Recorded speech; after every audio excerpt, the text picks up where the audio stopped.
Good morning mga boss. Attorney, For tanong lang today's po, video, kung nindot nag-guarantor ba kayo ng pera pag di tungod nakabayad, kakuha na to ang ni nag-guarantor idea ang or magbabayad, learning hindi naman ako nagpirma. about sa mga yung taong nangutang. nahimong guarantor or Ganito po yan, co-maker no? Usually kapag sa mga ikaw po ay taong guarantor, nangutang sa usa ikaw ka po ay may kumpanya. pinipirmahan Please watch na this nangangako video na kapag until the hindi end. nakabayad yung nangutang, ay ikaw ang magbabayad ng utang niya. Okay, ganun po yon.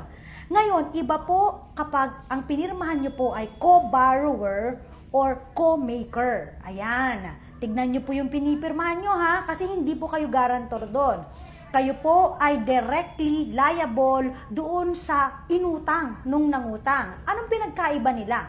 Kapag guarantor ka, hindi ka pwedeng singilin hanggat hindi na-exhaust yung properties nung nangutang. Ibig sabihin, meron pa siyang mga properties na pwede niyang ibenta, na pwedeng pagkunan ng pambayad dun sa kanyang inutang. Hindi ka pwedeng singilin agad-agad. Okay? Pero, kapag ikaw ay co-maker o co-borrower, pwede kang singilin, solidarily liable ka doon sa utang nung nangutang. Ibig sabihin, kahit hindi nauubos yung properties niya, pwedeng pumunta sa'yo direkta at kunin ang bayad doon sa inutang. Kaya po, titignan nyong maigi yung pinipirmahan nyo. Kung kayo ba ay guarantor o kaya naman po co-maker or co-borrower. Mas delikado po pag pinirmahan nyo co-maker or co-borrower dahil direkta po kayong pwedeng singilin.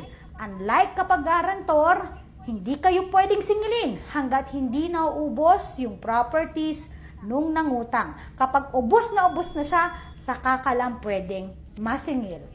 Okay?